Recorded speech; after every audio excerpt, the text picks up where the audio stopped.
Precisamente te quería preguntar, porque uno escucha tus canciones y tú siempre haces ese pregón, pues, y creo que la gente lo espera cuando digas, sí, es como que, ¿de dónde sale eso, Jonathan? ¿De dónde inventan eso? Muchas de las situaciones, muchos de los pregones y incluso hasta los sobrenombres que escuchan son cosas de jocosidad en los bailes, hasta de gente fanáticos que interactúan con nosotros, y esa sí salió pues de, como nosotros decimos, en un baile, una persona, un fanático que estaba un poquito como en Wimba, se subió.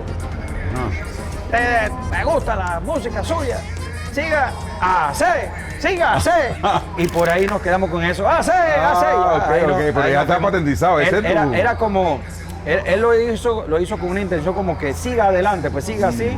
Y nosotros nos quedamos con ese pregón y ya la gente, cuando yo voy a hacer una invitación y yo no termino con el así, dice, hey, faltó el AC.